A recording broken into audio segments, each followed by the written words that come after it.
Princess Charlotte was too quiet. Sergeant Thomas Wright had been on Royal Protection Detail for 7 years. He knew the rhythms of palace life, the patterns of royal children. Charlotte was usually polite, composed, but with that spark behind her eyes. The kind of kid who asked questions, who noticed things. Today, nothing, just silence. The garden reception was winding down. Autumn sunlight filtered through the trees. Photographers captured the usual shots. King Charles greeting ambassadors, William and Kate making rounds through the guests. Everything normal, everything routine. Except Charlotte. She stood near her mother, hands clasped in front of her. School uniform perfectly pressed. Hair neat, posture straight. But her eyes stayed down. When guests approached to say hello, she smiled. The right smile, the practiced one. Then her face went blank again. The moment they turned away. Wright watched from his position near the east entrance. 20 feet away, close enough to respond, far enough to be invisible. That's how royal protection worked. You saw everything, you said nothing. But before we continue, make sure you hit subscribe. Drop a comment below where you're watching from. Now, back to what happened next. Camilla approached Charlotte. Wright's attention sharpened without him realizing why. The Queen Consort bent down slightly, speaking to Charlotte in a voice too low to hear. Charlotte's shoulders tensed. Just for a second. Then she nodded. Once. Twice. Her hands gripped together tighter. Camilla smiled. The kind photographers loved. She touched Charlotte's shoulder, squeezed gently, then moved on to greet another guest. Charlotte didn't move for a full 10 seconds after Camilla walked away. Just stood there, staring at the grass. Wright had seen this before. Not here. Not in palaces. In combat zones. In places where people were afraid but couldn't show it. Where survival meant keeping your face neutral and your mouth shut. He pushed the thought away. This was a garden party. Charlotte was fine. Just tired. Just having an off day. But he kept watching anyway. The reception ended at 3:30. The royal family moved inside through the south entrance. Wright followed protocol, maintaining distance, scanning exits and entry points out of habit. His shift ended in an hour. Standard rotation. Charlotte walked ahead with her mother and brothers. George said something, probably teasing. Louis laughed. Charlotte didn't react, just kept walking, one foot in front of the other. Kate noticed. Wright saw it in the way she glanced down at her daughter, the slight crease between her eyebrows. She said something quiet. Charlotte nodded, but didn't answer. They disappeared around the corner toward the private quarters. Wright returned to his post, log the event, file the report, everything normal, everything routine. Except it wasn't. Right, Commander Wells appeared beside him, tablet in hand. I'm pulling you for Charlotte's. Detail tomorrow. Afternoon event at the museum. Yes, sir. Wells hesitated. You notice anything off today? So Wright wasn't the only one. She was quiet, sir. Yeah. Wells tapped his screen, making notes. Keep an eye on it. Probably nothing, but keep an eye anyway. Understood. Wells left. Wright finished his shift log and headed toward the staff quarters. The long corridor was empty, late afternoon sun casting shadows through the tall windows. His footsteps echoed on polished marble. He didn't expect to see Charlotte. She was alone. No security, no nanny. Just a 9-year-old girl in a school uniform, standing outside a storage closet like she was waiting for someone. Wright stopped. Protocol said, alert her assigned protection officer. Protocol said, don't engage directly unless there's immediate danger. But Charlotte looked up at him with those careful eyes, and Wright's instincts kicked in before his training could stop him. Your Highness, he kept his voice gentle. Ah, you all right? Charlotte's hand moved to her jacket pocket. She touched it once, patted it twice, then dropped her hand to her side like she'd been caught doing something wrong. I'm fine, Thank you. Perfect manners. Perfect pronunciation. But her voice was too small. Wright should have walked away, should have radioed her PPO, should have followed every rule in the book. Instead, he moved closer. Not too close. Just enough to lower his voice. If something's wrong, he said carefully, you can tell me. That's what we're here for. Charlotte looked at him for a long moment, weighing something, deciding something.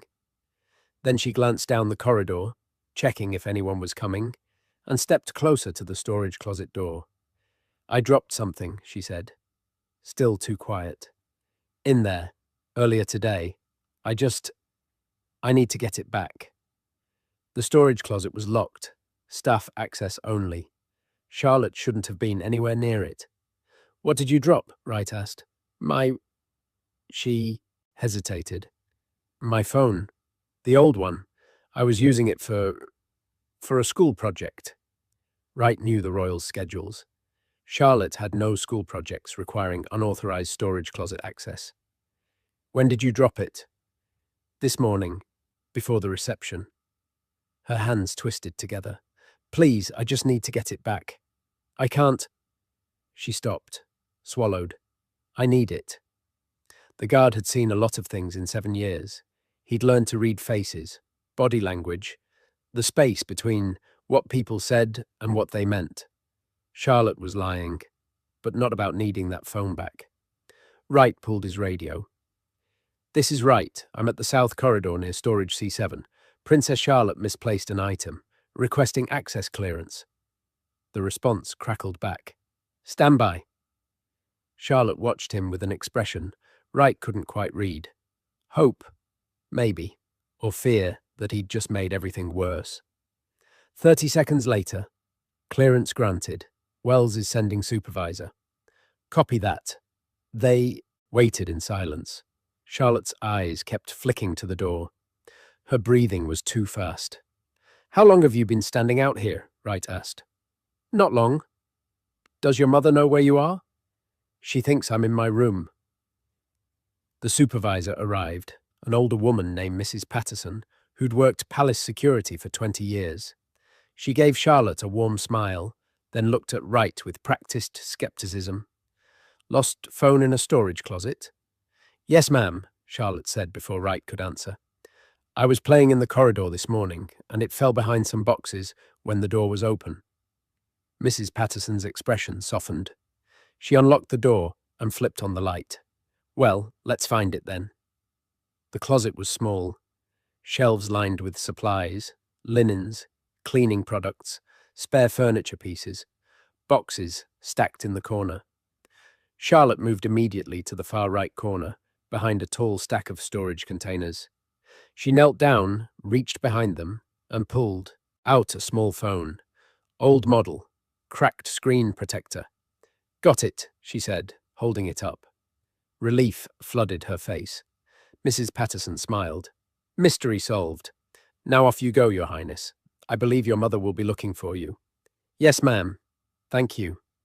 Charlotte clutched the phone and hurried past them, back toward the private quarters. Wright watched her go. Something about the whole situation felt staged. Too convenient. Too rehearsed. Mrs. Patterson locked the closet. Kids, she said, shaking her head with amusement. Always into something. Yeah, Wright said. But he didn't believe it. He thought about Charlotte's hand patting her pocket, the nervous gesture, the way she looked at him, like she was asking for help without saying the words. What the guard didn't know yet was that finding that phone would trigger a chain of events that would shut down the entire palace.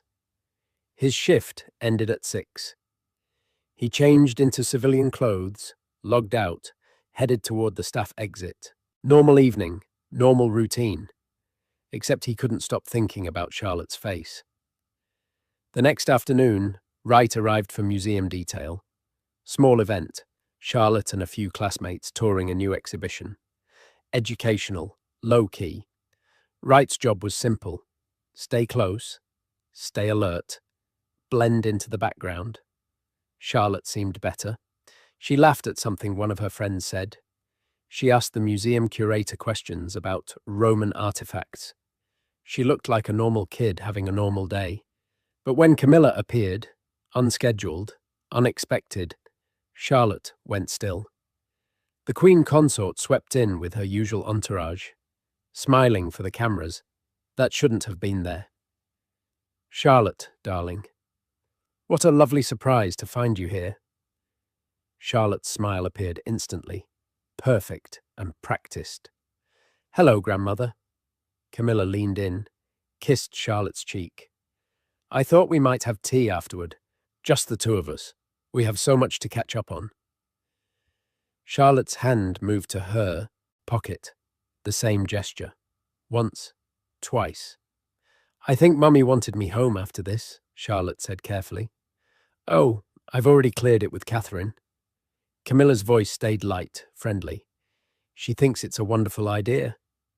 Charlotte looked at her friends, at the curator, at Wright standing 10 feet away. Her eyes met his for just a second. "Help." She didn't say it, didn't have to. "Of course," Charlotte said to Camilla. "That sounds lovely." The museum tour continued. Wright stayed close. He watched Charlotte's body language, shoulders tight, movements careful, like she was trying to take up less space. He watched Camilla too, the way she kept one hand on Charlotte's shoulder, guiding, controlling. When the tour ended, Camilla's assistant appeared with a car. "Ready, ma'am?" Wright stepped forward. "Excuse me, I'll need to accompany Princess Charlotte." Camilla turned, eyebrows raised. "That won't be necessary, Sergeant. Charlotte will be with me. Palace protocol requires—" "I'm aware of palace protocol."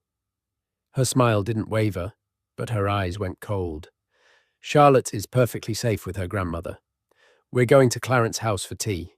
You can verify with Commander Wells if you'd like." She was calling his bluff. Royal family members could override security protocols within reason. A grandmother taking her granddaughter for tea absolutely qualified. Wright had no grounds to object. Charlotte got into the car. She looked back once as the door closed. That same careful expression, that silent plea. Then they were gone. Wright immediately radioed Wells. "Sir, Princess Charlotte just left with Queen Camilla. Unscheduled. No advance notice on my detail sheet." "Confirmed," Wells replied. "The Queen Consort's office cleared it an hour ago. Stand down." "Sir, I need to note that Princess Charlotte appeared." "Appeared what, Wright?" "How did you explain a feeling, an instinct, a child's silent cry for help that no one else seemed to see?" Reluctant, sir." Silence on the other end. Then, "She's 9 years old being taken for tea by her grandmother. Log it and move on." "Yes, sir." Wright logged it. But he didn't move on. He thought about Charlotte standing outside that storage closet, about the phone she'd retrieved, about her hand patting her pocket like she was checking for something precious, about the fact that she'd had that phone with her at the museum. 3 hours later, Wright was off duty in the staff common area when his phone buzzed. Unknown number. He almost didn't answer. "Hello?" Silence. Then a small voice. "Sergeant Wright?" His blood went cold. "Princess Charlotte? I'm sorry to bother you. I didn't know who else to call," she was whispering. "I'm still at Clarence House and can you come get me? Please." Protocol screamed at him. This violated about 15 different rules. Charlotte had protection officers. She had staff. She had parents. "Where are your assigned officers?" Wright asked carefully. "Grandmother sent them away. Said we wanted privacy." Her voice cracked slightly. "I asked to go home and she said, 'Not yet.' But it's been hours and she keeps... I just want to go home." "Does your mother know where you are?" "I don't know. I think so, but..." She stopped. "Please, I know I'm not supposed to call you directly, but I didn't know what else to do." Wright was already grabbing his jacket. "Stay on the line. Where are you exactly? What room?" "The blue sitting room, 2nd floor." "Is the Queen Consort with you right now?" "No." She stepped out to take a call. That's why I could call you. Charlotte, listen carefully. I'm going to contact Commander Wells. He'll send... No. Panic crept into her voice. She'll know I called someone. She'll know I told. Please just... Can you just come? Tell them you forgot to give me something, or make up a reason. Please. Every regulation said no. Every instinct said yes. I'm coming, Wright said. Stay where you are. If she comes back, just act normal. I'll be there in 20 minutes. He hung up and immediately called Wells. Sir, I need to go to Clarence's house. Princess Charlotte called me. She's asking to be brought home. She what? She used her personal phone to call me directly. She says Queen Camilla won't let her leave. Wells was quiet for 3 seconds. Right. Do you understand how serious an accusation that is? I'm not accusing anyone of anything, sir. I'm telling you, a 9-year-old royal called me crying and asking to come home. We need to respond. Another pause. Then, I'll send her a signed PPO. With respect, sir, she specifically asked for me. This isn't how protocol works, Sergeant. Then, respectfully, sir, protocol is failing that little girl. Silence. 15 minutes, Wells finally said. You're there as backup only. Harris will handle extraction. And Wright, if this turns out to be nothing, we're going to have a very long conversation about boundaries. Understood, sir. Wright drove faster than he should have. Arrived at Clarence's house in 12 minutes. Harris was already there, a senior protection officer with 20 years' experience. Wells briefed me, Harris said as they walked in together. Let me do the talking. They were escorted upstairs by Camilla's staff. The blue sitting room door was closed. Harris knocked. Your Majesty, Officer Harris, I'm here to collect Princess Charlotte. The door opened. Camilla stood there, composed and smiling. Is there a problem? Not at all, ma'am. Princess Catherine requested Charlotte return for dinner. How strange. She told me Charlotte could stay through the evening. Camilla's tone stayed pleasant, but Wright saw the calculation behind her eyes. I'll just call Catherine to confirm. Of course, ma'am. Behind Camilla, Wright could see Charlotte sitting on a sofa. Her face was pale. Her school uniform rumpled. She looked exhausted. Camilla made the call. Wright heard Kate's voice. On the other end, clear confusion. No, she hadn't requested Charlotte come home early. Yes, Charlotte was welcome to stay for dinner if she wanted. Camilla smiled at Harris. As I thought, simple miscommunication. Nevertheless, Harris said smoothly, if it's all the same, we'll take her back now. Protocol adjustment. Camilla's smile froze, just for a second. Of course. Charlotte, darling, get your things. Charlotte stood immediately, grabbed her school bag, moved toward the door like she was afraid someone would change their mind. As they walked to the car, Wright stayed close to Charlotte. She didn't look at him, didn't say anything, just clutched her bag and climbed into the back seat. Harris drove. Wright sat next to Charlotte. She stared out the window, hands tight around her bag straps. Thank you, she whispered. So quiet Harris wouldn't hear. Wright wanted to ask what happened, wanted to ask why she was so afraid, but training held him back. Instead, he just said, You did the right thing, calling for help. Charlotte's eyes filled with tears. She didn't let fall. No one believes me when I try to tell them. Tell them what? She looked at him. That she's not nice when no one's watching. Before Wright could respond, they arrived at Kensington Palace. Kate was waiting at the entrance, worry written across her face. Charlotte ran to her mother. Kate wrapped her arms around her daughter, confused but protective. What happened? Kate asked Harris. The Queen Consort invited her for tea, ma'am. Princess Charlotte called when she was ready to come home. Kate looked down at Charlotte. Why didn't you just ask grandmother to bring you back? Charlotte said nothing, just held on to her mother tighter. Wright watched the reunion from a professional distance. He should have felt relieved. Mission accomplished. Child returned safely. Instead, he felt like he'd just put a bandage on something that needed surgery. That night, Wright couldn't sleep. Kept thinking about Charlotte's face, about the phone she'd hidden in that storage closet, about her hand checking her pocket, about what she'd said. No one believes me when I try to tell them. At 2 in the morning, Wright made a decision that would change everything. The next day was his day off. He spent the morning reviewing palace protocol, security procedures, chain of command regulations, looking for something, a justification, a loophole. He found nothing. What he was thinking about doing violated every rule in the book. But Charlotte's voice kept echoing in his head. I didn't know who else to call. At noon, Wright drove back to Kensington Palace. Not on duty, not on any schedule. Just a guard with a sick feeling in his stomach and a hunch that wouldn't let go. He used his security clearance to access the staff areas, walked the corridors like he belonged there. Because technically, he did. He found the storage closet, the same one, C7. Mrs. Patterson was at lunch. The corridor was empty. Wright shouldn't have had a key, but he did. Master access for senior protection officers. He'd been promoted 3 months ago. The lock clicked.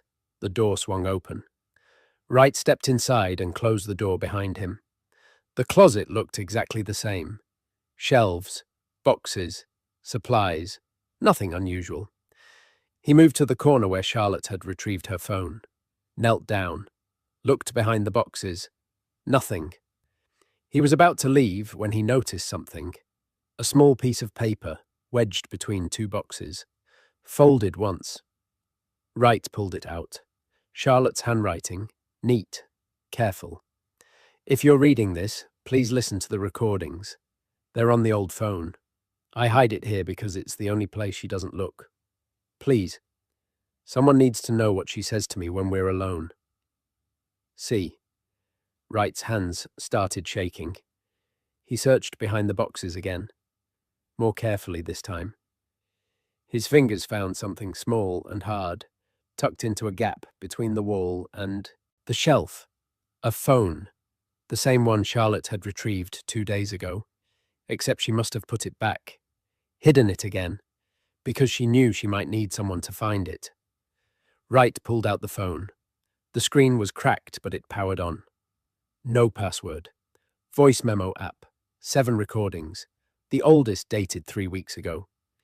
Wright sat on the floor of that storage closet, heart pounding, and pressed play on the first file.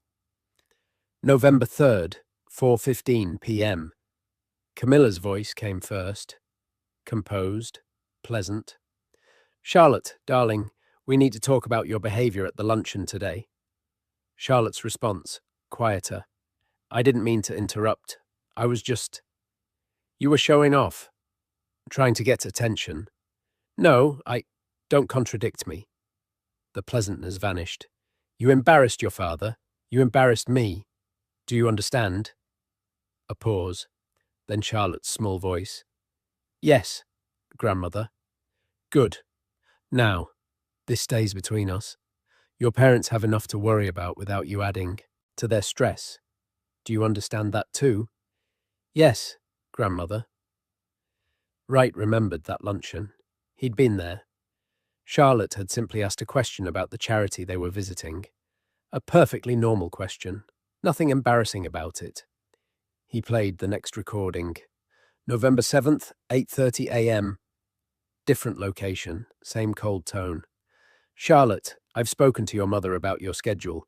You'll be spending more time with me from now on. But Mummy said, I don't care what Catherine said. I'm your grandmother. I have every right to spend time with you. I know, but no buts. Unless you'd like me to tell your father how difficult you're being. Silence. Then, no, grandmother. That's better. Wright's jaw clenched. The third recording was worse. November 12th, 5 p.m. Charlotte's voice first this time, shaking. This is Princess Charlotte. I'm making this recording because Because I need someone to believe me. Grandmother says things when we're alone. Mean things. She tells me I'm difficult, that I embarrass the family, that I should be grateful she's trying to help me. But it doesn't feel like help. It feels like she wants me to feel small. A pause. Then Charlotte continued stronger. Mummy taught me that if someone makes you feel scared, you should tell the truth. Even if they tell you not to. Even if they say no one will believe you. So this is me telling the truth. Just in case. Wright stopped the recording. His hands were shaking. Not from fear. From rage. He'd served 7 years protecting royals. He'd taken bullets in combat zones. He'd faced down threats most people only saw in movies. But this? A grandmother systematically breaking down a child's confidence, isolating her, making her afraid to speak. This was different. This was evil dressed in pearls and a smile. Wright stood, pocketed the phone, closed the closet door behind him. He had evidence now, real evidence. Charlotte's own voice, documenting a pattern of emotional abuse. His training said, take it to Commander Wells, follow the chain, let the system handle it. His gut said the system had already failed Charlotte once. He needed to go higher. Wright played the 4th recording as he walked to his car. He needed to hear them all before he decided what to do next. November 14th, 3 p.m. A different setting. Background noise suggested they were in a car. Camilla's voice. Stop fidgeting, Charlotte. You're representing the crown. Sorry, grandmother. And stop apologizing. It makes you look weak. A pause. Your mother lets you get away with too much. Someone needs to teach you proper discipline. Mummy's not. Don't defend her to me. Catherine may be Princess of Wales, but she's still... Camilla stopped herself. Never mind. Just sit properly and keep quiet. The recording ended. Wright sat in his car, staring at the phone. 5 recordings total, each one worse than the last. Each one showing a pattern. Camilla isolating Charlotte, undermining Kate, making the child feel like she was always doing something wrong. He played the 5th one. November 18th, evening. Charlotte's voice recording herself. It happened again today. She told me I was being dramatic when I said my stomach hurt.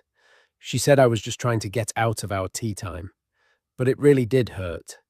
I think because I was nervous. She makes me nervous. But when I told Mummy later, Grandmother had already said I was fine, so Mummy thought I was just tired. I don't know how to make anyone understand. She's so nice to me when other people are around. Then, when we're alone, everything I do is wrong. The child's voice cracked. She was trying not to cry. I don't want to be alone with her anymore. But I don't know how to say that, without sounding ungrateful. Grandmother keeps saying how lucky I am, that she wants to spend time with me, that other grandmothers don't care as much, so I should be thankful. But I'm not. Is that bad? Does that make me a bad person? The recording ended. Wright closed his eyes, took a breath. Charlotte wasn't just documenting abuse. She was documenting the psychological warfare that came with it. The gaslighting, the guilt, the confusion about whether she was the problem. At 9 years old, he started the car and drove straight to Commander Wells's office. Wells looked up from his desk when Wright entered. You're not on shift today? No, sir. Wright closed the door behind him. But I need to speak with you. About Princess Charlotte. Wells's expression shifted. Right, we talked about this. The situation at Clarence House was resolved. It wasn't resolved, sir. It was interrupted. Wright pulled out the phone. I found this. Charlotte hid it in storage closet C7. There are recordings on it. 5 of them. You need to hear what's on here. You found what? Wells stood. You went searching through palace storage? Charlotte left a note, sir, asking, whoever found the phone to listen to the recordings. She's been documenting her interactions with Queen Camilla. Wells went very still. Let me see that note. Wright handed it over. Wells read it twice. Where did you find this phone? In the storage closet where Charlotte retrieved it 2 days ago. She must have hidden it again after I helped her get it back. And you listened to these recordings without authorization? Yes, sir. Do you understand? Wells stopped, took a breath. Right. Do you have any idea what you're accusing the Queen Consort of? I'm not accusing anyone of anything, sir. Charlotte is. I'm just reporting evidence. Wells sat down heavily.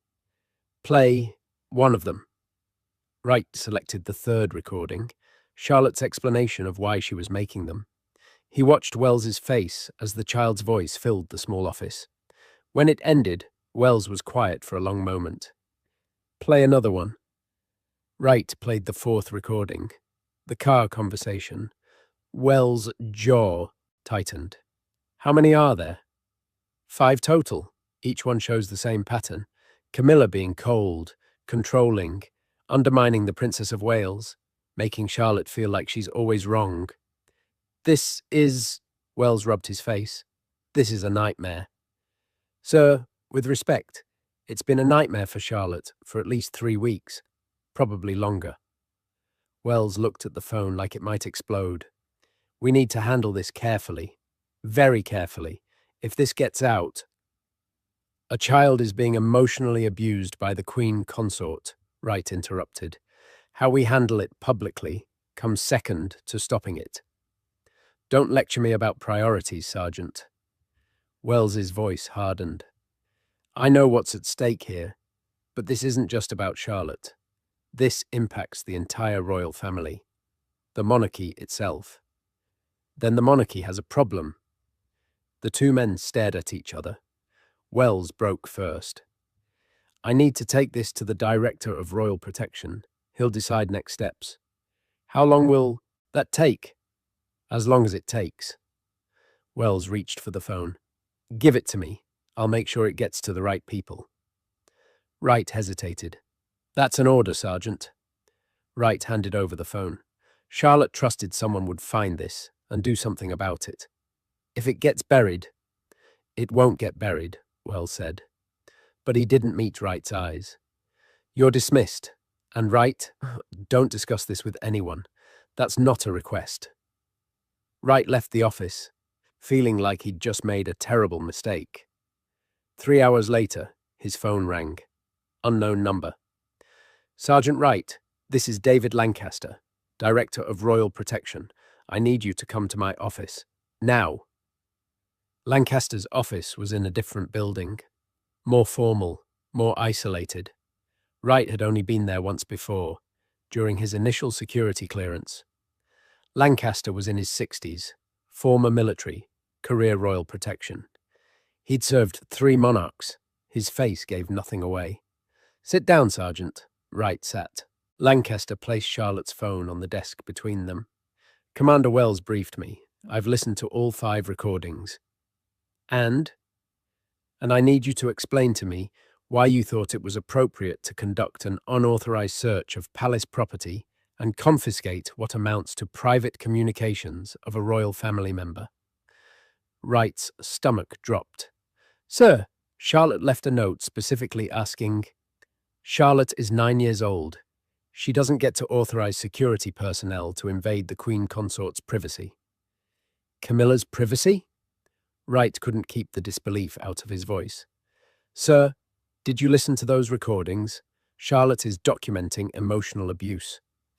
Charlotte is documenting private family conversations that she interpreted through a child's perspective. Lancaster's tone stayed level. The Queen Consort is her grandmother. Grandparents discipline grandchildren. That's not abuse, Sergeant. That's family dynamics. Wright felt cold. With respect, sir, that's not what this is. You're not qualified to make that determination. Then who is? Because Charlotte made these recordings for a reason. She's asking for help. She's a confused child dealing with a complicated family situation. Lancaster leaned forward. Let me be very clear, Sergeant.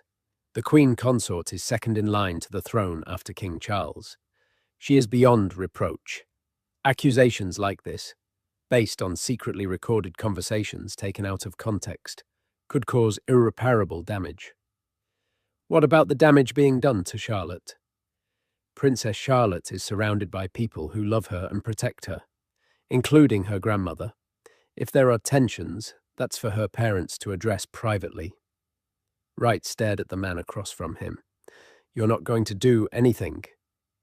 I'm going to file a report noting your concerns and forward it to the appropriate channels. Which means burying it.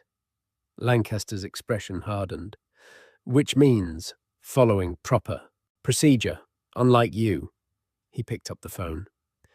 This is evidence of nothing except a breach of protocol on your part. I should have you suspended for this. Then suspend me, but give that phone to Prince William first. Prince William is not your concern. His daughter is. Prince William has more important responsibilities than mediating family disagreements. Lancaster stood. You're relieved of Charlotte's protection detail, effective immediately. Return to general rotation. Wright stood too. Sir, please, just listen to the recordings again. Listen to Charlotte's voice when she's alone. She's scared. She's 9. Children get scared. That doesn't mean... She called me from Clarence House, begging to come home. She hides a phone in a storage closet because she doesn't feel safe. That's not normal family tension. Lancaster was quiet for a moment. Then, even if everything you're saying is true, and I'm not conceding that it is, what exactly do you expect me to do? Accuse the Queen Consort of abusing her granddaughter based on recordings made without her knowledge or consent. Start an investigation that would leak to the press within 24 hours. Tear apart the royal family during an already difficult time. I expect you to protect a child who's asking for protection. My job is to protect the crown, Sergeant. Sometimes that means making hard choices about what battles to fight and when to fight them. Lancaster sat back down. This conversation is over. You're dismissed. Wright didn't move. What happens to the phone? It stays with me. Secured. If Princess Charlotte's parents raise concerns through proper channels, this evidence will be available. Until then, it remains confidential. And if they don't raise concerns because Charlotte's too afraid to tell them what's really happening, then there's nothing to investigate. Lancaster's tone went ice cold. Are we clear, Sergeant? They weren't clear. Nothing about this was clear, but Wright knew when he'd lost. Yes, sir. He left Lancaster's office feeling like he'd just abandoned Charlotte to the same silence that had forced her to make those recordings in the first place. Wright went home, sat in his apartment, stared at the wall. Everything had been handled through proper channels. He'd followed protocol, mostly. He'd reported the evidence to his superior. It had moved up the chain to the director and died there. Because protecting the crown mattered more than protecting one scared child. His phone buzzed. Text from Commander Wells. Stand down. This is handled. That's an order. Wright threw his phone across the room. He'd served his country for years. Multiple deployments. Countless missions.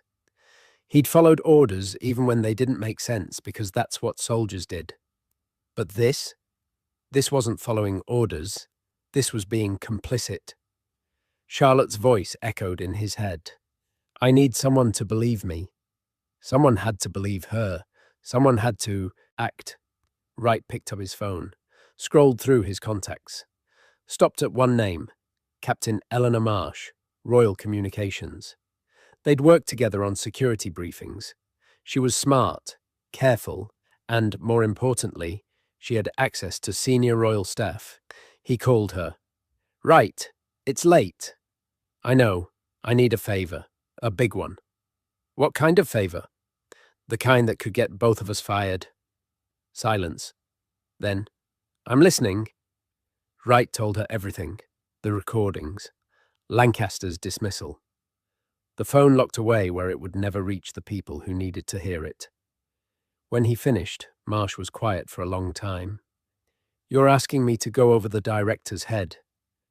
I'm asking you to make sure Prince William knows his daughter has been asking for help and no one's listening. If I do this, my career is over. If we don't do this, Charlotte stays alone with someone who's hurting her. Another long pause. I can't get the actual phone. Lancaster will have it locked down, tight. But if you remember enough of what was on those recordings to give me specifics, dates, times, what was said, I can brief the Prince of Wales's private secretary. It's his job to decide what information reaches William. And if he buries it too, then we're out of options. Marsh took a breath. Meet me tomorrow, early, before shift changes. Bring everything you remember. They met at 6 a.m. in a coffee shop 3 blocks from the palace. Marsh brought a notepad. Wright brought his memory of every word on those recordings. He recited them, all 5, every exchange he could remember, every inflection in Charlotte's voice when she recorded herself, every cold dismissal from Camilla. Marsh wrote it all down. She stopped, started again. This is going to explode when it reaches William. Good. You understand what you're setting in motion? I understand that a little girl asked for help, and everyone above me decided protocol mattered more than protecting her. Marsh closed her notepad. I'll get this to the private secretary today. What happens after that is out of our hands. Thank you. Don't thank me yet. We might both be unemployed by tomorrow. What he discovered next changed everything.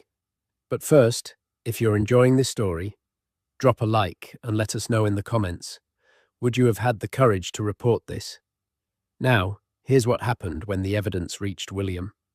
Marsh was good at her job. By noon, Wright's written account of the recordings was sitting on the desk of James Hartley, Prince William's private secretary. Hartley had served William for 6 years. He knew when something needed immediate attention. This needed immediate attention. He called Marsh to verify the source. Then, he called Commander Wells to confirm the phone existed. Wells, trapped between Lancaster's orders and a direct inquiry from the Prince of Wales's office, admitted everything. At 2 p.m., Hartley knocked on William's office door. Sir, I need to speak with you about Princess Charlotte. William looked up from the briefing papers he was reviewing. What about her? It's sensitive, sir. Very sensitive. William set down his pen. Close the door. Hartley closed the door, sat down, placed Wright's written account on William's desk. One of royal protection found evidence that Princess Charlotte has been struggling with her relationship with the Queen Consort. William's expression shifted immediately. What kind of evidence? Audio recordings, sir. Charlotte made them herself. 5 separate recordings over 3 weeks. The sergeant who found them reported them to his superiors. The director of Royal Protection has the phone secured, but I've obtained a detailed account of what's on the recordings. William picked up the papers, started reading. Hartley watched his face change as he processed each line. The professional composure giving way to something darker, something protective and furious. Where is this phone? William's voice was too quiet. With Director Lancaster, sir. Get it. Now. Sir, he may resist releasing. I don't care if he carves it in stone and throws it in the Thames. That's my daughter's voice documenting someone hurting her. Get it. Now. Hartley pulled out his phone, made the call. Lancaster answered on the second ring. Hartley, the Prince of Wales is requesting immediate access to the phone containing Princess Charlotte's recordings. A pause. I need to discuss protocols first. This is sensitive material. William took Hartley's phone. Lancaster, this is William. Bring me that phone in the next 30 minutes, or I'll have security escort you here and retrieve it myself. Are we clear? Sir, with respect, this is a matter of 30 minutes, starting now. William ended the call. Hartley had never seen the prince this angry, not in 6 years. William was known for his composure, his diplomatic restraint. This was different. This was a father. 27 minutes later, Lancaster arrived with the phone. He looked like a man walking to his own execution. William didn't invite him to sit. The phone. Lancaster placed it on the desk.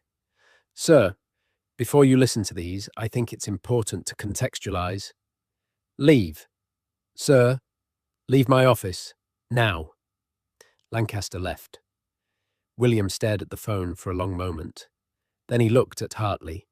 Stay. I want a witness. He pressed play on the first recording. Hartley watched William's face as Camilla's voice filled the office. Pleasant at first, then cold, then cutting. Charlotte's small voice responding, apologizing, trying to be good enough. William's jaw clenched tighter with each exchange. The second recording played. The third. The fourth. When Charlotte's voice came on explaining why she was making the recordings. I need someone to believe me. William's hand gripped the edge of his desk. The fifth recording played. Charlotte's voice breaking. I don't want to be alone with her anymore. Silence after it ended. William stood, walked to the window, stared out at the palace grounds. When he spoke, his voice was steel. Call Kate. Tell her to bring Charlotte here immediately. Private entrance. No staff. Yes, sir. Then call security. I want a complete list of every time Charlotte has been alone with Camilla in the past month. Sir? Every time, Hartley. Dates, locations, duration, and find out where Camilla is right now. She's in the Queen's apartments. She has a dinner engagement at 7. William checked his watch. 4:30. Cancel her dinner. Tell her I need to speak with her. Don't tell her why. And Hartley? Sir? Seal the palace. No one leaves until I say otherwise. Hartley went very still. Sir, that's unprecedented. My daughter has been documenting emotional abuse for 3 weeks, and no one told me. Unprecedented seems appropriate. William turned from the window. I want every entrance secured in the next 10 minutes. Main, gates, service entrances, staff access, everything. Someone knew this was happening and buried it. I want to know who and why. And until I have answers, no one leaves. I'll need to coordinate with royal protection. Then coordinate, but make it happen. Hartley pulled out his phone and started making calls. William picked up the small phone again, held it like it contained something precious and dangerous. His daughter's voice, asking for help, documenting her fear because she thought no one would believe her. She was right. No one had believed her, until now. The order went out at 4:32 p.m. Commander Wells received it first, direct from the Prince of Wales. His hands shook slightly as he read the message. Initiate security protocol, Charlie 7. Seal all palace exits. Authorization, Prince William. Effective immediately. Wells had been in royal protection for 23 years. He'd never seen Charlie 7 activated outside of drills. It meant complete lockdown. No exceptions. He picked up his radio. All units, this is Wells. Execute Charlie 7. I repeat, execute Charlie 7. This is not a drill. Across the palace grounds, guards moved into position. At the main gates, Sergeant Davies received the order while checking credentials on a departing vehicle. A black sedan, diplomatic plates. Junior minister heading home after a meeting. Sir, I need you to pull forward and park. We're entering security protocols. The driver frowned. I'm expected at Westminster in 30 minutes. I understand, sir. Please pull forward. The gates began closing. Heavy iron, smooth and silent. Within 90 seconds, they were sealed. The minister stepped out of his car. What's going on? Standard security procedure, sir. We'll have you on your way as soon as possible. How long? Davies had no idea. I'll update you as soon as I know more. 3 more vehicles were already waiting. Staff members, delivery drivers, a catering company finishing an event, setup. All stopped. All held. Meanwhile, at the service entrance on the palace's east side, Officer Chen was dealing with kitchen staff. We finished our shift 20 minutes ago, one of the cooks protested. I've got to pick up my daughter from school. I understand, ma'am, but we're in lockdown protocols. No one leaves until clearance is given. Lockdown? Why? What happened? I can't discuss operational details. Chen kept her voice professional, but firm. Please return to the staff common area. We'll provide updates as they become available. 15 staff members, confused, some annoyed, all stuck. Inside the palace corridors, guards took positions at key transition points. Internal movement wasn't restricted yet, but every exit to the outside was sealed tight. Officer Marcus stood at the West Corridor checkpoint. His radio crackled. Status? West Corridor secure. All exits sealed. Copy that. Palace staff moved through the hallways, whispering. Speculation spread like wildfire. I heard there's a security threat. Someone said it's a drill. Drills don't lock down the whole palace. Maybe it's terrorism? None of them knew the truth. That somewhere in those same corridors, a 9-year-old princess had documented weeks of emotional warfare, and her father had just decided enough was enough. In William's office, Kate arrived within 15 minutes. She came through the private entrance as requested, holding Charlotte's hand. Charlotte looked confused, but not scared. Not yet. William met them at the door. He hugged Kate briefly, then knelt in front of his daughter. Hi, sweetheart. Hi, Papa. Charlotte's voice was small. Mummy said you wanted to see me. I do. Come sit with me for a minute. He guided her to the small sofa in the corner of his office. Kate sat beside her, hand on Charlotte's shoulder. Hartley stood by the door. William had asked him to stay, witness to whatever came next. William pulled a chair close to the sofa, close enough to be eye level with Charlotte. He kept his voice gentle. Charlotte, I need to ask you about something, and I need you to be completely honest with me. All right? You're not in trouble. Nothing you tell me will get you in trouble. Charlotte's eyes went wide, that careful expression settling over her face. Okay. Do you remember hiding a phone in a storage closet? Charlotte went very still. Her hand moved to her pocket, that same nervous gesture, before she caught herself. She looked at her mother, then back to William. Yes. Why did you hide it there? Because... Charlotte's voice dropped to almost a whisper. Because I needed to keep it safe, where no one would find it unless I wanted them to. And you made some recordings on that phone, is that right? Tears filled Charlotte's eyes. She nodded. Kate's grip on her daughter's shoulder tightened. She looked at William with growing alarm. What recordings? William kept his focus on Charlotte. Can you tell me why you made those recordings? Charlotte's lip trembled. Am I in trouble? No, sweetheart. Absolutely not. But I need to understand. Why did you feel like you needed to record conversations? Because... A tear slipped down her cheek. Because when I tried to tell people what grandmother says to me when we're alone, no one believed me. She's so nice when other people are around. But when it's just us, she's different. And I didn't know how to make anyone understand without proof. Kate made a sound, something between a gasp and a cry. Charlotte, what are you talking about? Charlotte turned to her mother. I tried to tell you. Remember when I said I didn't want to have tea with grandmother anymore? You said I was just tired. And when I said she made me feel bad, you said she was probably just having a difficult day and I should be patient. Oh, God. Kate pulled Charlotte into her arms. I'm so sorry. I'm so sorry. I should have listened better. William's chest felt tight. He'd seen the signs too. Charlotte's quiet behavior, her reluctance when Camilla approached. He'd dismissed it as childhood moods. They'd both failed her. Charlotte, William said gently, the recordings you made, they're real? Everything on them actually happened? Charlotte pulled back from Kate enough to look at him. Yes, Papa. Everyone. I marked the dates so someone would know I wasn't making it up.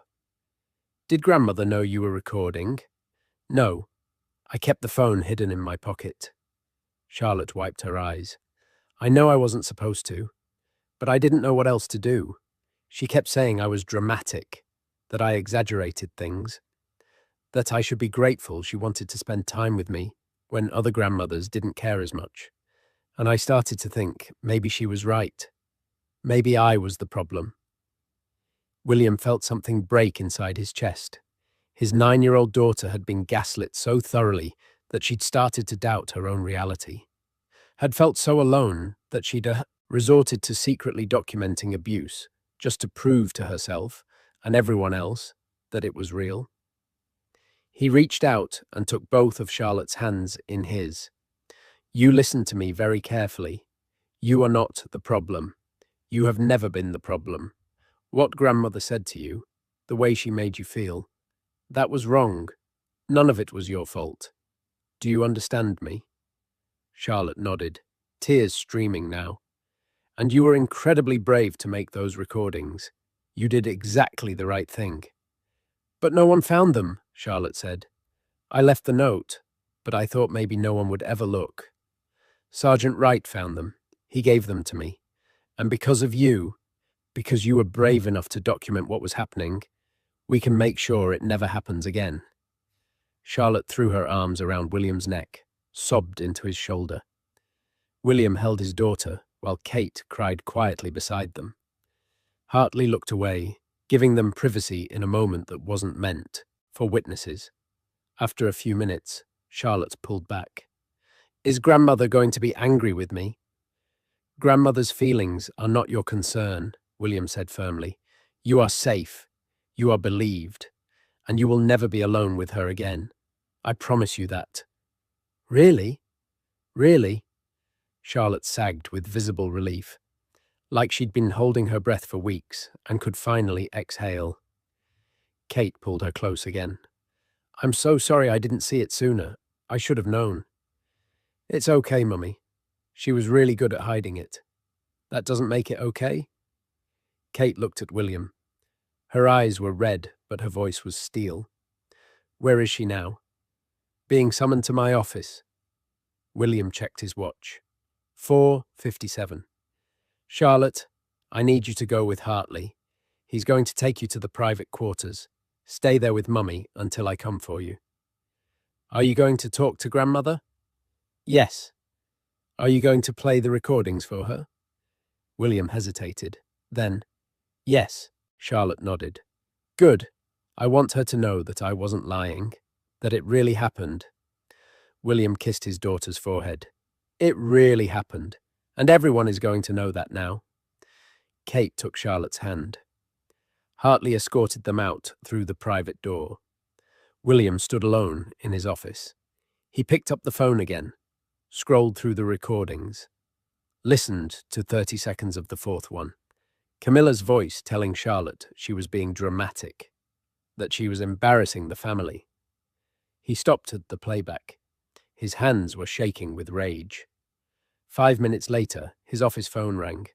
Sir, the Queen Consort is here. Send her in. Camilla entered, looking confused and slightly annoyed. William, what's this about? I had dinner plans. Sit down.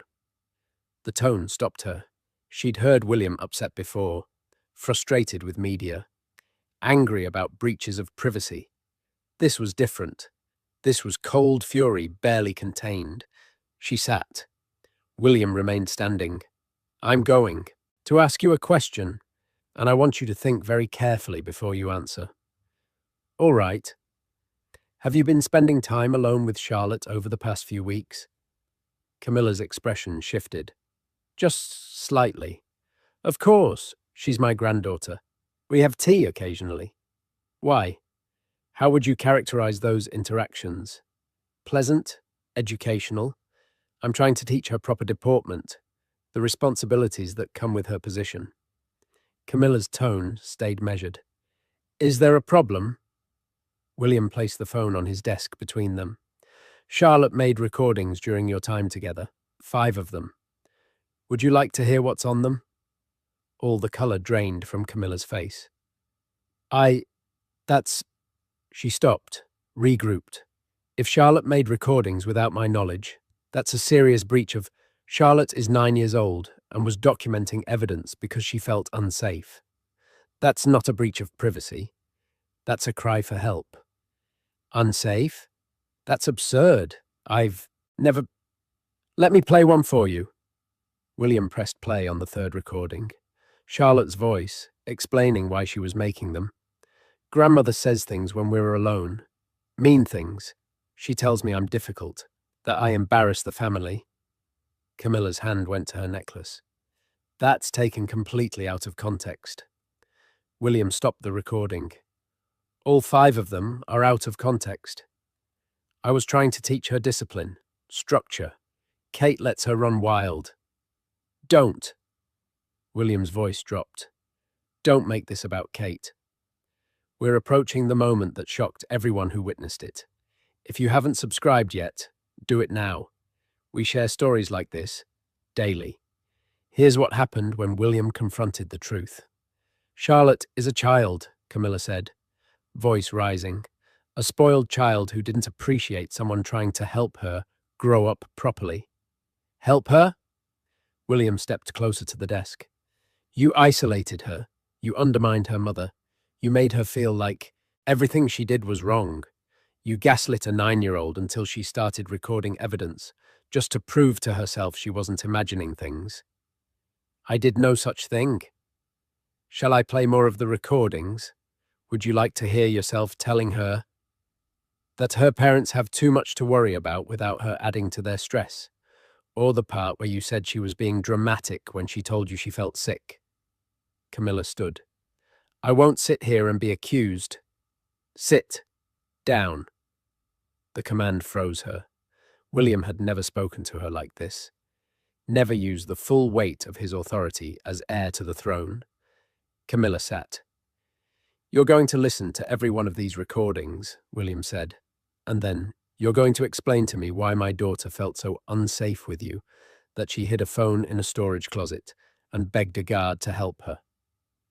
She called a guard? Camilla's composure slipped. That's completely inappropriate. What's inappropriate is a grandmother systematically breaking down a child's confidence over 3 weeks while smiling for cameras. You're overreacting. This is family business that should be handled privately. This stopped being private family business the moment my daughter started documenting abuse. William picked up the phone. Would you like me to play the recording where you told her she should be grateful you wanted to spend time with her? Or the one where you said Catherine doesn't understand proper royal protocol? Camilla's face flushed. Those conversations were private. Those conversations were psychological manipulation. William set the phone down carefully. Like if he didn't, he might throw it. Here's what's going to happen. You will have no unsupervised contact with Charlotte. Ever. You will not call her. You will not request time with her. If you see her at public events, you will be polite and distant.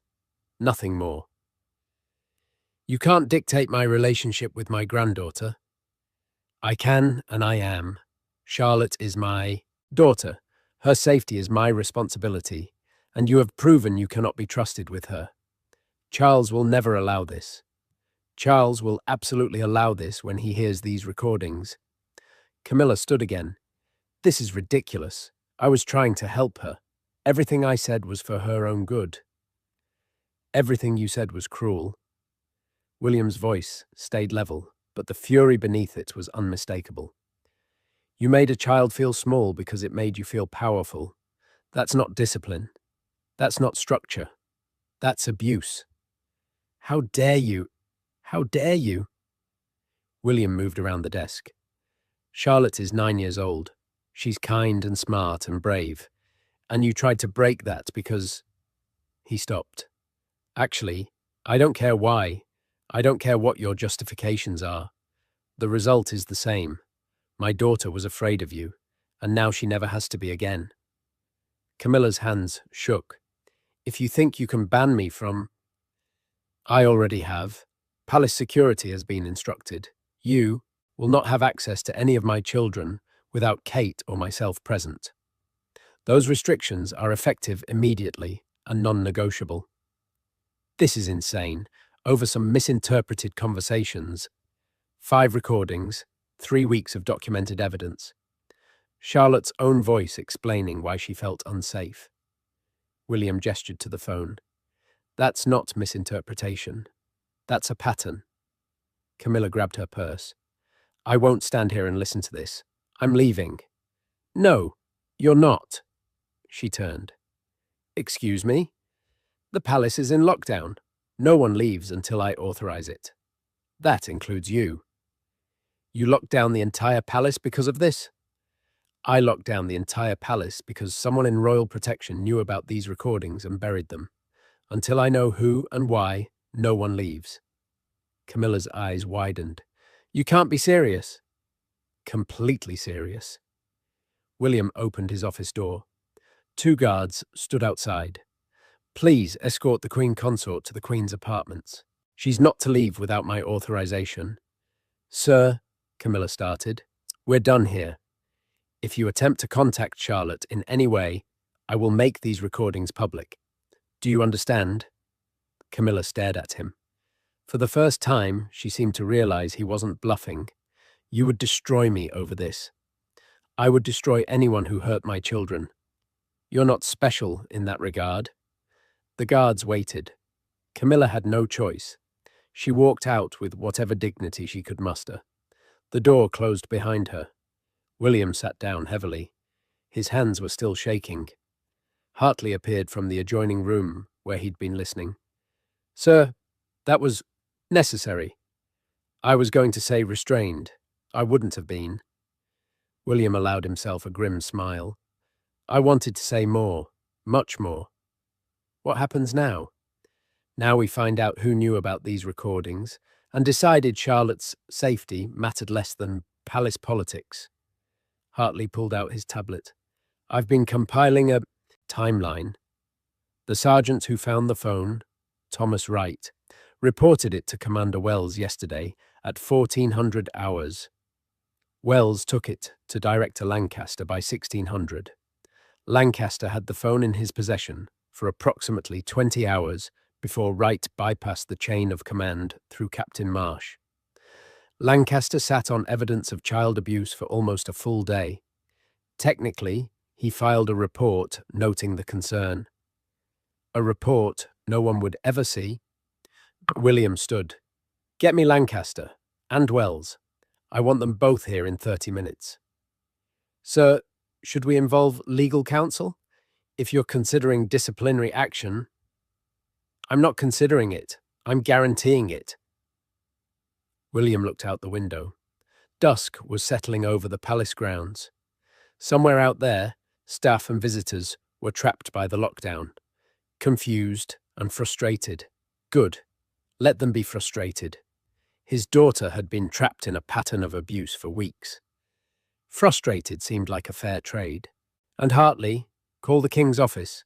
Request a meeting tomorrow morning. He needs to hear these recordings. I'll arrange it. Oh, and lift the lockdown. Everyone except Lancaster and Wells. They stay until I'm done with them. Hartley made the call. Within minutes, the order went out. At the main gates, Sergeant Davies received the message with relief. Lockdown lifted. Resume normal operations. The gates opened. The diplomatic sedan drove away, Minister muttering about palace inefficiency. Staff members filed out of the service entrance, still whispering about what had happened. Inside, only 2 people remained detained. Director Lancaster and Commander Wells arrived at William's office together. Both looked like they'd rather be anywhere else. William didn't offer them seats. Tell me why a 9-year-old princess had to hide recordings in a storage closet, because the people whose job is to protect her decided palace politics mattered more than her safety. Lancaster spoke. First, sir, with all due respect, I have no respect for you right now, so let's skip that part. Tell me why you buried evidence. I didn't bury anything. I filed a proper report. To who? Who reads these reports? Lancaster hesitated. They're reviewed by senior staff on a quarterly basis. Quarterly. William let the word hang. My daughter documents abuse, and you file a report that gets reviewed in 3 months. Meanwhile, she continues having tea with her abuser every week because no one bothered to tell her parents. Wells stepped forward. Sir, I take full responsibility. I should have pushed harder. You should have come directly to me the moment you heard those recordings. William's voice was ice. Both of you. Instead, you decided protecting the Queen Consort's reputation was more important than protecting Charlotte. That's not what happened, Lancaster insisted. I made a judgment call. The recordings were ambiguous. They showed family tension, not... They showed a grandmother telling a child she was difficult, embarrassing, and dramatic. They showed isolation tactics. They showed emotional manipulation. What part of that is ambiguous? Sir, the Queen Consort is second in line to the throne, and Charlotte is my daughter.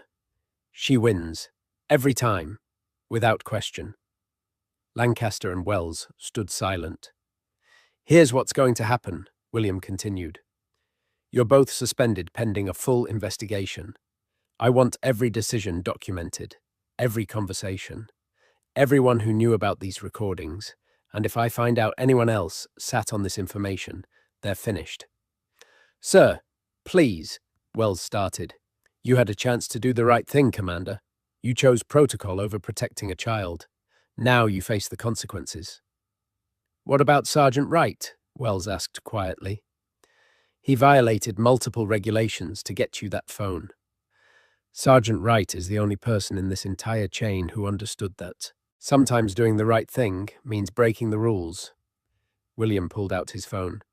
I'm recommending him for commendation. The rest of you can answer to a disciplinary board. Lancaster's face went red. This is dismissed, both of you. Leave your credentials with security on your way out. They left. William stood alone in his office for the second time that evening. Outside, the palace had returned to normal operations. Staff going home, visitors departing, business as usual. But inside, everything had changed. Charlotte's recordings were no longer buried evidence. They were documented proof, undeniable truth, and the people who'd tried to hide that truth were being held accountable. William picked up the small phone one more time, looked at the 5 recording files, his daughter's voice, asking to be believed. Finally, she was. The hidden proof. Final section. The next morning, William arrived at Buckingham Palace at 8 a.m. sharp. King Charles was already waiting, in his private study. Charles looked tired. He'd been briefed by Hartley late the previous night. Just the basics. Just enough to know this meeting wasn't going to be pleasant. Show me, Charles said, without preamble. William placed the phone on his father's desk. There are 5 recordings. Charlotte made them over 3 weeks. You need to hear all of them. Charles picked up the phone. His hands weren't quite steady. William watched his father's face as the recordings played. Watched the initial confusion become concern.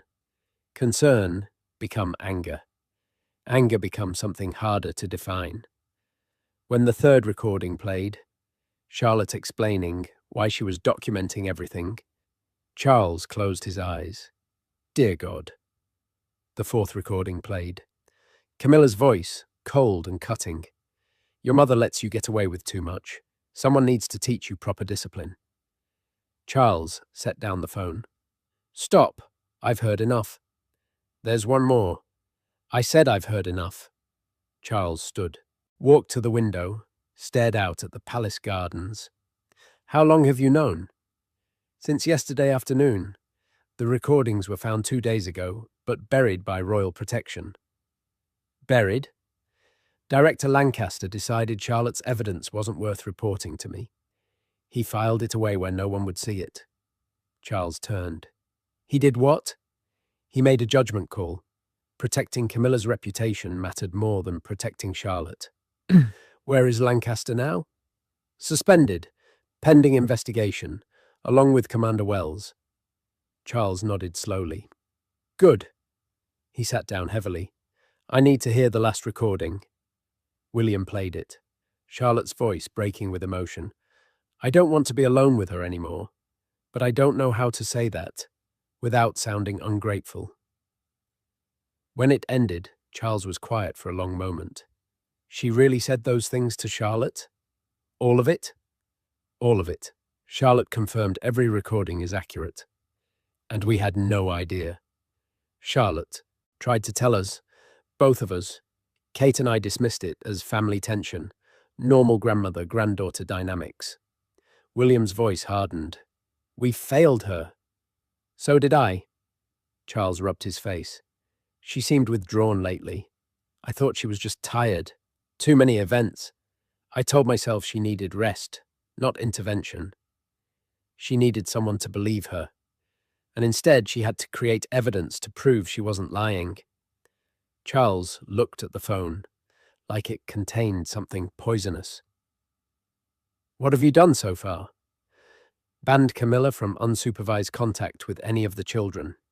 Suspended the people who buried the evidence. Made it clear to Camilla that if she violates the restrictions, I'll make the recordings public. Charles absorbed this. That's a strong position. It's the only position. Camilla will fight it. Let her. She'll lose. Charles stood again. Paced. This is going to create problems. Political problems. The Queen Consort can't be publicly restricted from her grandchildren without explanation. And we can't explain without exposing what she did. I know. So what do you propose? William had been thinking about this all night. We handle it quietly. Camilla's schedule gets adjusted. She's busy with other commitments. Charlotte's schedule doesn't align. Staff make sure they're never in the same room unsupervised. Publicly, nothing changes. Privately, everything does. And if the media asks questions, they won't. Not if we're careful. Royal families manage internal tensions privately all the time. Charles was quiet. Then, you're asking me to choose between my wife and my granddaughter. I'm telling you, my daughter documented abuse, and I won't expose her to it again. If that creates complications for Camilla, that's unfortunate. But Charlotte comes first. She does. Charles said it firmly. She absolutely does. He picked up the phone again, held it like it weighed more than it should. I need to speak with Camilla. About what? About the fact that I've heard these recordings, that I know what she did, and that there will be consequences. What kind of consequences? Charles met William's eyes. The kind that make it clear this behavior is unacceptable. At any level. Toward anyone. But especially toward a child. William nodded. Thank you. Don't thank me for doing what should have been done 3 weeks ago. Charles set down the phone. How is Charlotte? Relieved. Scared it might start again.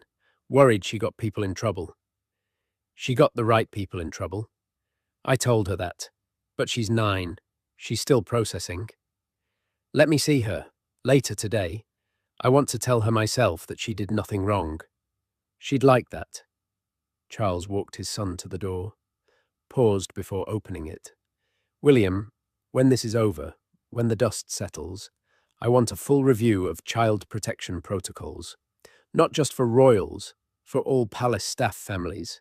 If Charlotte fell through the cracks, other children might be too. I'll arrange it. And the sergeant who found the recordings. Wright, was it? Thomas Wright. Yes. Make sure he's properly recognized. Without him, Charlotte might still be hiding that phone and hoping someone would find it. Already done. Charles opened the door. Keep me updated. And William, you did well. As a father, Charlotte is lucky to have you. William left, feeling like he could breathe properly for the first time in 24 hours. The final moments of this story are unforgettable. Stay with us until the end. Now here's what happened next.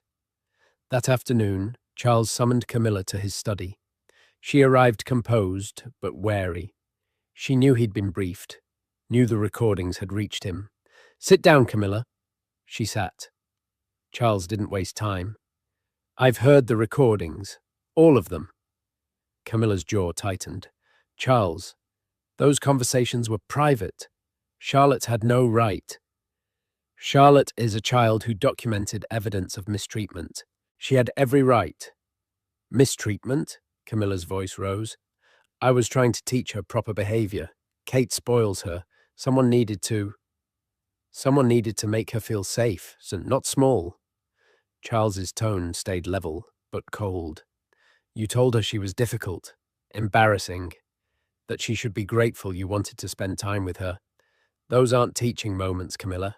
That's psychological manipulation. I heard your voice on 5 separate recordings, saying exactly those things. Charles leaned forward. I've known you for years. I've seen you charming, diplomatic, strategic. I've never seen you cruel, but that's what you were to Charlotte. Systematically cruel. Camilla went pale. You're taking the word of a 9-year-old over mine? I'm taking the word of recordings. Charlotte's voice, your voice, documented evidence. Evidence gathered without my consent, by a child who felt unsafe. Charles stood.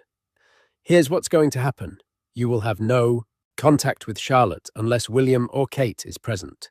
You will not request private time with any of the children. You will attend public events as required, maintain appropriate distance, and never discuss this situation with anyone outside this room. You're restricting my access to my grandchildren over this? I'm protecting my grandchildren from someone who hurt one of them. Yes. Camilla stood too. I won't accept this. Then you'll force my hand to make this public. Is that what you want? The recordings released? The full story in every paper? Your reputation destroyed over your treatment of a child? You wouldn't dare. Try me. Charles's voice was steel. I have spent my life protecting this institution, but I will burn it to the ground before I let anyone, including you, hurt my grandchildren. They stared at each other. Camilla broke first. This is absurd. I was trying to help her. You were trying to control her. There's a difference. Charles, we're done. Here, you'll receive a revised schedule from your office.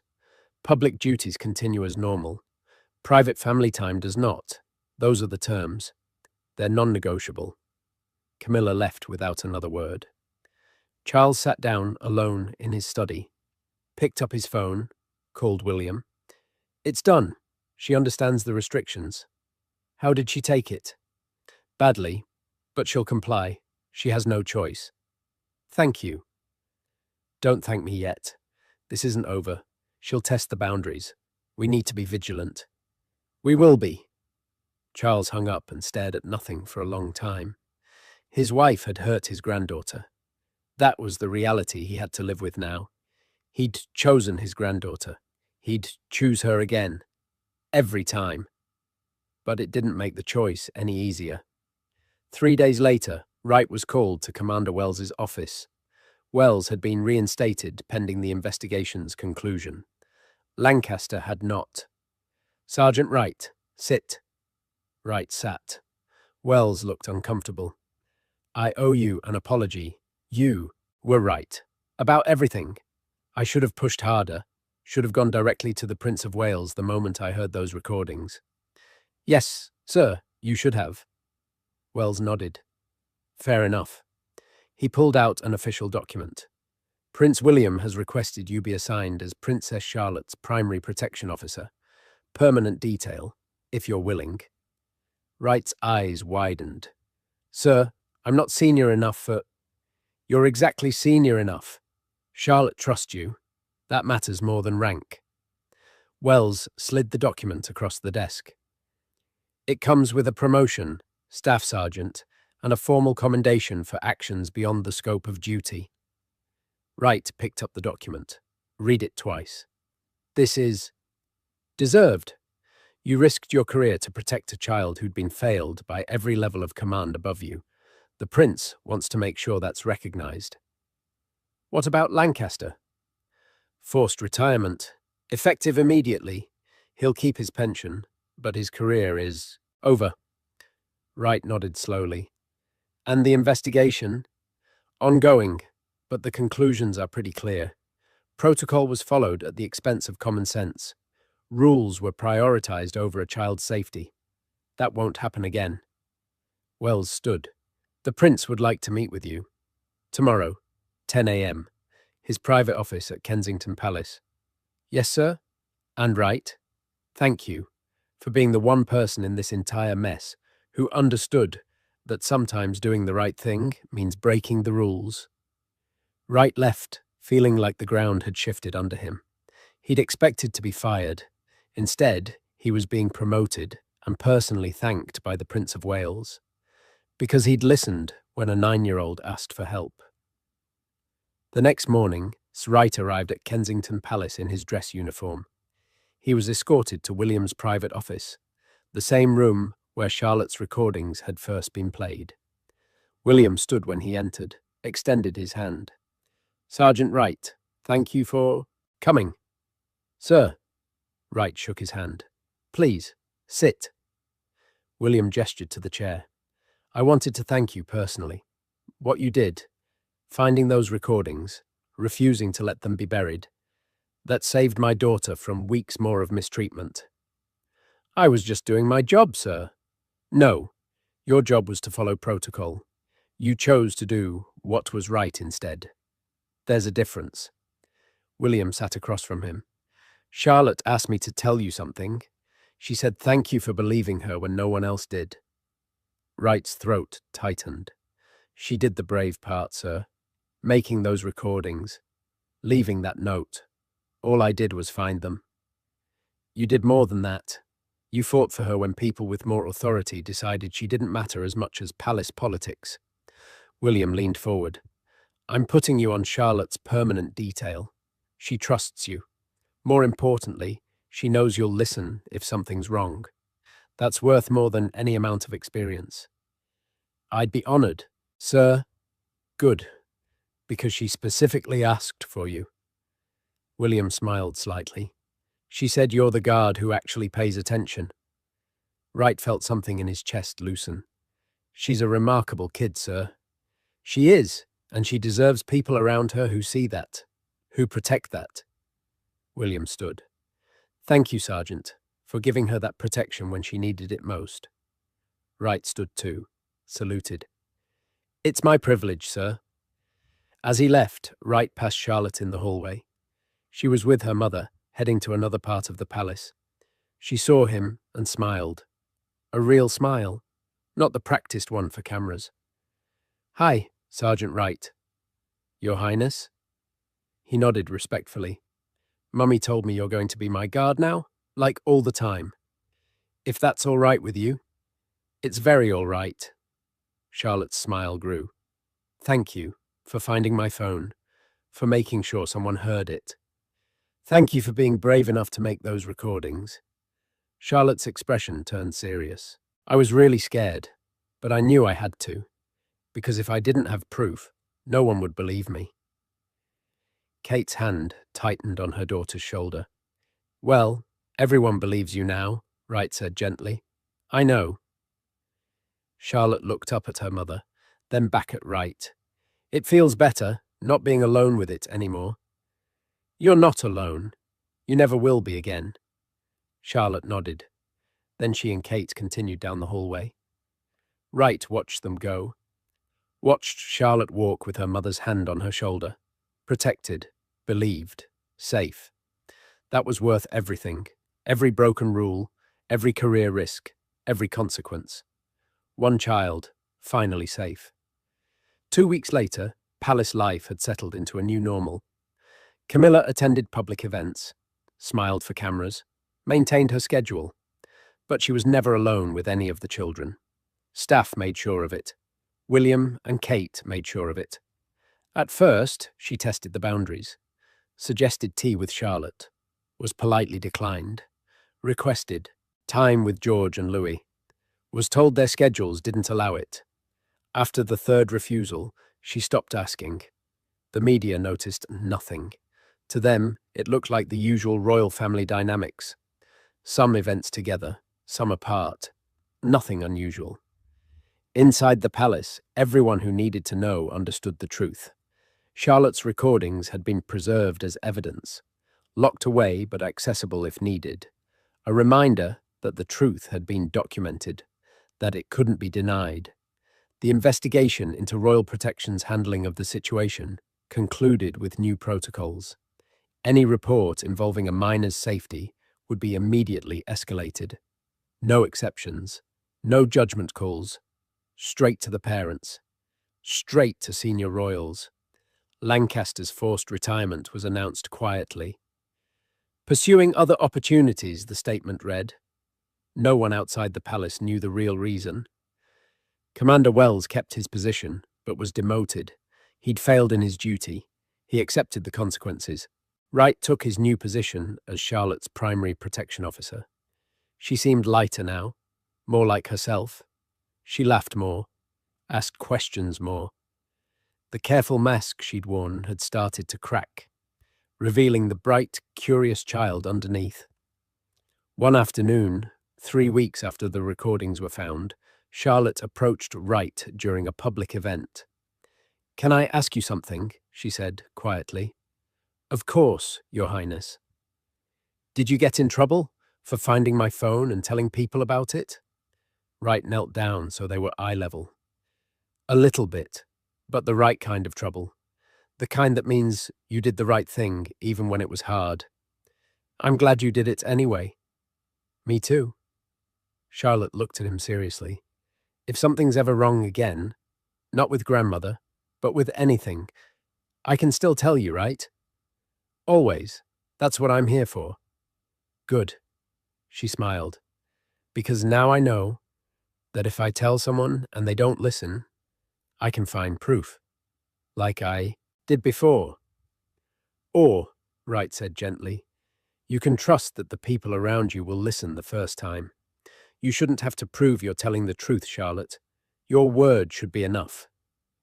She thought about that. "Do you really think it will be? Next time?" "I'll make sure it is." Charlotte nodded, satisfied. Then she ran back to join her brothers. Wright watched her go, watched her laugh at something George said, watched her chase Louis around a garden fountain. Just a kid. Being a kid. Without fear shadowing every interaction. That evening, William found Wright before he went off duty. "She talked to you today. I saw." "Yes, sir. She wanted to know if I'd gotten in trouble." "What did you tell her?" "The truth. That sometimes doing the right thing comes with consequences, but it's still worth doing." William smiled. "Good answer." He paused. "You know, when I was younger, I thought protecting people meant following all the rules, doing everything by the book. It took me too long to realize that sometimes the rules are wrong. Sometimes protecting people means breaking them." "Yes, sir. Charlotte taught me that. A 9-year-old had to teach me that." William looked toward where his children were playing. "She shouldn't have had to be that brave. But she was. And you honored that bravery by making sure it wasn't wasted. She deserved someone to fight for her, sir. She did. She does.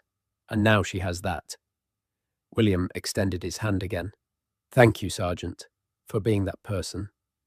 They shook hands. Then William went to join his family. Charlotte saw him coming and ran to him. He scooped her up, spun her around. She laughed, pure and bright and free. Wright watched from his post, 20 feet away, close enough to respond, far enough to be invisible. That's how royal protection worked. You saw everything. You said nothing. Unless a child needed you to say something, then you said it, consequences be damned, because some things mattered more than rules, more than protocol, more than career. A child's safety, a child's voice, a child's right to be believed. Charlotte had found her voice, had documented her truth, had asked for help, and finally, someone had listened. That was the real story, not the lockdown, not the confrontations, not the investigations. The story was that a 9-year-old girl had been brave enough to ask for help, and one guard had been brave enough to make sure she got it. Everything else was just details. True duty isn't about following orders blindly. It's about knowing when rules matter less than doing what's right. Princess Charlotte made those recordings because she needed someone to believe her. She needed proof that what she was experiencing was real. One guard found that proof and refused to let it be buried. He risked his career. He broke protocol. He fought through every level of command that tried to silence a child's cry for help. And because of that, Charlotte learned the most important lesson of all, that her voice matters, that her truth matters, that she deserves to be heard, not because she's a princess, because she's a person, a child who needed protection, and finally got it. If this story showed you something about courage you didn't expect, make sure you're subscribed to our channel. We share these untold stories from inside the palace every single day. Drop a comment. If you found evidence like this, would you risk everything to make sure it was heard? Would you break the rules to protect a child? We'll see you in the next one.